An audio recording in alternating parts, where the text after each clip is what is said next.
Hello students, how are you all? Yes, today we are going to discuss the last two topics of this chapter. Chapter 3, metals and non-metals is going on, and today is the last lecture of this particular chapter. And after that our UT1 syllabus will be completed. Okay, so only two topics are remaining. First one is the properties of the covalent compounds and second one is the alloys. So yes, first we are going to take up the properties of the covalent compounds. So in this particular topic, first point is the physical states of the covalent compounds. So yes, generally covalent compounds are remaining in liquid state and in gaseous state, but few of the covalent compounds also existing in the solid state too, but their number is very few. So yes, covalent compounds having liquid state are like alcohol, ether, carbon disulfide. All these are organic compounds, and organic compounds are having covalent bonding between the molecules. Next one is the gases. Gases like methane, ethane, ethyne. So all these are chlorine. All these are gaseous covalent compounds having the covalent bonding between the molecule, but their physical state is gases. Next one is the solid covalent compounds like glucose, urea, sugar. So all these are naphthalene balls. All these are solid in nature but having covalent bonding in between them. So covalent compounds are generally present in liquid or gaseous state, but they can also be found in the solid state, but their number is very few. In contrary to that, ionic compound generally remaining in the solid state. Why it is so? I explained you in my previous video that ionic compounds are having a strong force of attraction between the ions, which holds the ions together in a solid state. So that's why they are generally present in the solid state, but they are generally present in liquid or gaseous state. Second point is covalent compounds are generally having low melting point and boiling point. Yes, ionic compounds were having strong force of attraction, that's why they are having high melting point and boiling point. ठीक है, उनका बहुत high होता है melting point और boiling point. क्यों? क्योंकि इसमें फोर्स ऑफ अट्रैक्शन बहुत ज्यादा होती है, जिसकी वजह से वो बहुत फर्मली हेल्ड होते हैं, which is very difficult to break down. ठीक है, लेकिन यहाँ पर क्या है, low melting point and boiling point. I explain you the terms melting point and boiling point in the properties of the ionic compounds. तो ये इनका लो मेल्टिंग पॉइंट और बॉइलिंग पॉइंट होता है. क्यों? क्योंकि इसके अंदर अगर हम बात करें, no ions are present, no strong force of attraction is present, only sharing of bond is present. So that's why it is not held so firmly. So that's why they are having low melting point and boiling point. क्योंकि इसकी force of attraction come strong होती है, तो इसलिए ये कम boiling point और melting point के exist करते हैं. But some exceptions are also there, like diamond and graphite. They are having high melting and boiling point. And diamond का आपने किया था, it is the strongest natural substance. सबसे strongest अगर nature में कोई substance है तो ये है. इसकी जो force of attraction है, इसका जो structure है वो इस तरह से है कि उसकी force of attraction या जो atoms हैं वो आपस में इतना firmly held होते हैं कि which is very very very difficult to break down.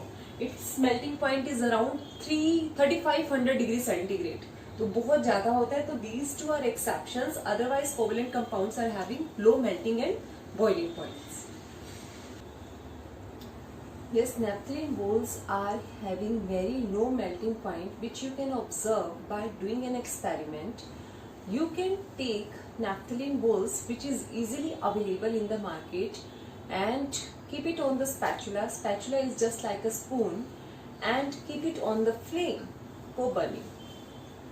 Then you will observe that very soon the naphthalene balls will melt, because its melting point is around 80 degree centigrade, which is very low, which we can acquire at our home also. So that's why it melts, and we observe that covalent compounds are having low melting point and boiling point.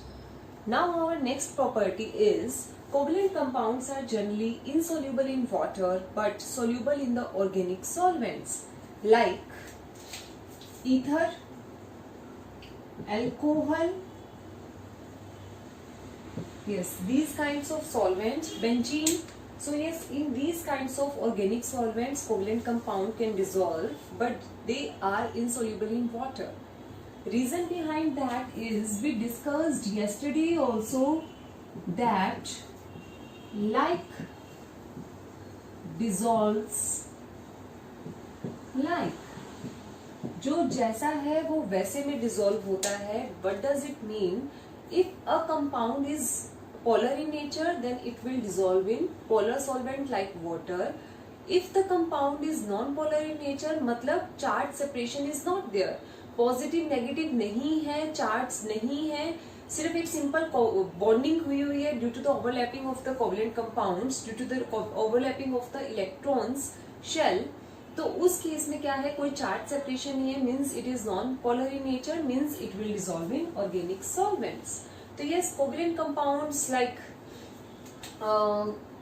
जो भी सारे के सारे हमारे पास covalent compounds है, like iodine हुआ और बाकी नेफ्थलीन बोल्स हुए, तो कार्बन डाइसल्फाइड हुआ, ये सारे के सारे डिसॉल्व हो सकते हैं ऑर्गेनिक कंपाउंड्स में. But few exceptions are always there. तो यहाँ पर भी एक्सेप्शन है. Exception is sugar, glucose, urea. These can dissolve in water. Yes, they are covalent compounds, but they can dissolve in water. More than that, compounds like ammonia, hydrogen chloride, they are also having covalent bonding in between the atoms, but they can also dissolve in water. And reason behind that is कि ammonia इसका structure इस तरह का है. Here you can see that ammonia is more electronegative, means its tendency to take the shared pair of electron towards itself is more than hydrogen. So it will attract this shared pair of electron towards itself and it becomes slight negative in nature. But hydrogen, due to the deficiency of bonds, due to the deficiency of electrons, it will acquire slight positive charge. So here we will see that nitrogen is having slight negative charge and hydrogens are having slight positive charge. So what is this? This is a polar character. तो yes, यहाँ पे ये क्या है, ये polar character आ गया ना इसमें, and polar means they can dissolve in water. So that's why due to the charge separation between the atoms of a molecule, ammonia and hydrogen chloride can dissolve in water. And sugar, glucose and urea, इनका structure इस तरह से होता है which you comes to know in your higher classes. तो yes, these can also dissolve in water. So yes, covalent compounds are generally do not dissolve in water, but some are exceptions, so they can dissolve in water. This experiment you can do at your home also. The naphthalene balls again you can take. You can add, you are having two beakers, one is having water in it, one is having organic solvent like ether, alcohol, anything in it. You are adding few of the naphthalene balls in water and few of the naphthalene balls in the organic solvent. Then after 1 or 2 minutes you will get to know, or you will see, observe that कि naphthalene balls will remain as it is in the water beaker, but it will dissolve in the organic solvent. So it is a very simple experiment by which you can come to this conclusion that covalent compounds are insoluble in water but soluble in the organic solvents. Yes student, last property is covalent compound do not conduct electricity. We discussed this thing many a times in different chapters. As they can't dissociate into ions, they can't provide the electrolytes, they do not conduct electricity. This is a simple experiment which we have done many times. Though two electrodes are present in a solution of the glucose which are attached with the battery and a bulb. Then after dipping these two electrodes in the glucose solution, we will see that the bulb will not glow. That means the electricity was not conducted by the glucose solution because it do not provide the electrolytes. So these are the properties of the covalent compounds. Yesterday we discussed about the properties of the ionic compounds. Now you can differentiate these two on the basis of these explanation. आप लोगों को differentiation अपने आप करना है. Ionic compound and covalent compound में सारा detail में मैं समझा चुकी हूँ. So this is about the properties of the covalent compounds. Now the last topic of this chapter is alloy. Alloy is actually a mixture of two or more metals. So how they are formed? When we are mixing two metals, first we have to convert them into the molten state, then we mix them in a definite proportion whatever we required, and then we cool down them at the room temperature, then we will get the alloy. तो yes, alloy कैसे बनता है? दो metals जिनसे भी हमें इसको बनाना है उन दोनों को मोल्टन स्टेट यानी कि लिक्विड स्टेट में गर्म करके जो लिक्विड स्टेट आती है उसको मोल्टन स्टेट बोलते हैं। तो मोल्टन स्टेट में चेंज किया, दोनों को मिक्स किया और उनको ठंडा कर दिया रूम टेम्परेचर पे, फिर जो जम के जो भी चीज हमें मिलती है वो अलोय मिलती है। अगर अलोय बन रहे हैं मेटल्स और नॉन मेटल्स के बीच में, तो हम पहले मेटल और नॉन मेटल को गर्म करेंगे, देन मोल्टन स्टेट में लेकर आएंगे, then we will add non metal into the metal, then we will get the required alloy. So yes, why we are actually making alloy? हम alloy क्यों बना रहे हैं? What are the properties of the alloy? तो yes,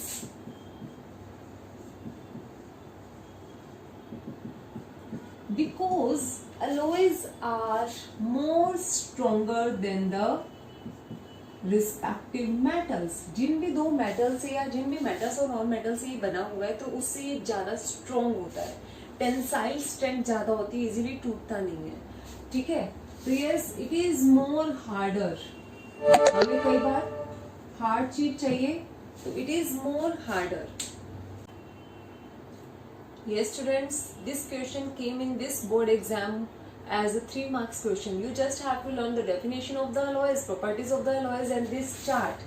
This chart is the alloys, different alloys, and the composition of the different metals and non-metals by which it is made up of. So it is very important, which you have to keep in your mind always and always. So first one is duralumin. So yes, duralumin is a mixture of aluminium, copper, magnesium and manganese. As it is very lightweight and strong, so it is used in making the aeroplanes, aircraft, spacecrafts. So yes, that's why it is used in all these things, क्योंकि ये alloy duralumin इसकी सारे के सारों की properties को enhance कर देता है। Next one is magnesium. It is made up of aluminium and magnesium. It is again very lightweight but hard too. So that's why it is used in instruments, light making instruments. तो yes, जो हम इस तरह के experiments में जो instruments बनाते हैं, we are using actually these kind of alloy. Next one is steel. Iron is actually very widely found in the nature, but still we are not using iron as it is because it is very soft in the nature. So we are making its alloy, that is steel, by mixing it with the 1 to 1.5% of the carbon, which make it more harder and more resistant to the corrosion, जिसकी वजह से ये corrosion से iron को बचाता है। And इसका एक more improvised वर्जन है, दैट इज स्टेनलेस स्टील। ये तो खराब ही नहीं होता, कोरोजन इसमें बहुत ही रेयरली होता है, and it is a mixture of iron, chromium and nickel. So these compositions you have to learn. Now next one is these जो है ये हमारे पास दीज अलॉयज, इसमें पर्टिकुलर हमें कंपोजिशन पता होता है। यहाँ पे एज इट इज हमें कंपोजिशन नहीं पता होता, हम इनको मिक्स कर लेते हैं, but here these composition should be in this proportions only. First one is the brass. Brass is a mixture of copper and zinc. तो ये copper 80% should be there and zinc 20% should be there. Brass क्या है? It's more malleable than even copper and zinc. बहुत malleable है, that's why we are using it in a number of ways. We are using it in cooking utensils, for making kitchen wares, house wares, तो हम इसको बहुत सारी जगह पे use करते हैं। Next one is the bronze. Bronze is made up of 90% copper and 10% tin, and it is having more improvised version or more good properties than copper and tin, and it can be used in making medals, making different statues, because it is resistance free, it is corrosion free, it's having low conductivity. तो ये जितना conductivity कम होगा उतना इसमें से light कम पास होगी, corrosion कम होगा, ये एज इट इज अपनी स्टेट को मेंटेन करके रखेगा। ठीक है। Next one is solder. Solder is made up of 50% lead and 50% tin. Next one is amalgam. Amalgam is basically a mixture of mercury with different metals. Here we can use silver, tin and many more metals. So yes, अगर हमने sodium mix किया तो we are seeing it as the it's a amalgam of sodium mercury या sodium mercuric amalgam, इस तरह से भी हम बात कर सकते हैं, या फिर सोडियम अमलगम भी हम कह सकते हैं. So yes, basically it is necessary कि मर्करी इसमें प्रेजेंट हो. अमलगम का मतलब है मर्करी तो है ही है, उसके साथ में कोई भी और मेटल हो सकता है. And the last one is the alloys of gold. Alloys of gold क्या है कि actually gold is the most malleable substance known in the nature, but क्या है, इट इज वेरी सॉफ्ट, बहुत इजीली टूट जाता है. But we are generally using it in making ornaments, तो we want to make it a little bit harder और little bit stronger than before. तो हम क्या करते हैं कि generally it is found in 24 crates.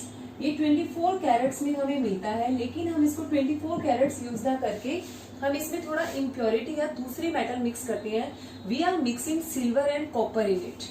ठीक है, हम सिल्वर और कॉपर ही यूज करते हैं इसमें, और कुछ नहीं यूज करते हैं जनरली जो हम ऑर्नामेंट्स बनाते हैं.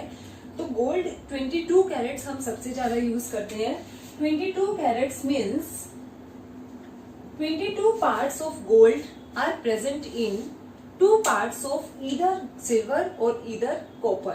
So by mixing these two substances, whatever we are getting, it's known as alloys of gold. So this chart is very very very important for your exam point of view. वैसे ये syllabus से cut चुका है, but as the question came in the last year exam, तो I discussed it with you. So this is about the chapter. This is about the chapter 3, metals and non-metals. Now the chapter is completed from my side. Now it's the time to give you homework. So yes, next time आपका जो homework है Monday को, I am going to take the test. Test किस चीज का होगा?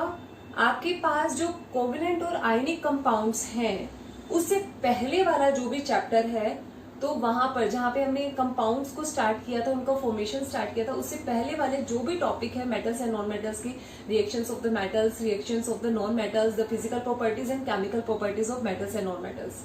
तो इन दो चीजों का टेस्ट होगा, physical properties of metals and non metals and chemical properties of metals and non metals. The test will be happen on Monday. Now जो रेस्ट ऑफ द चैप्टर बचेगा, like ionic compound, covalent compound, their properties and alloy, the test will be held on Tuesday. या चलो हम ऐसे करते हैं कि Monday को I am going to take the problems regarding the chapter, whatever the problems you will come across. तो आप लोग मंडे को लाइव क्लास में मेरे साथ प्रॉब्लम डिस्कस करोगे, and on Tuesday I am going to take the test of the chapter till the topic chemical properties of non-metals.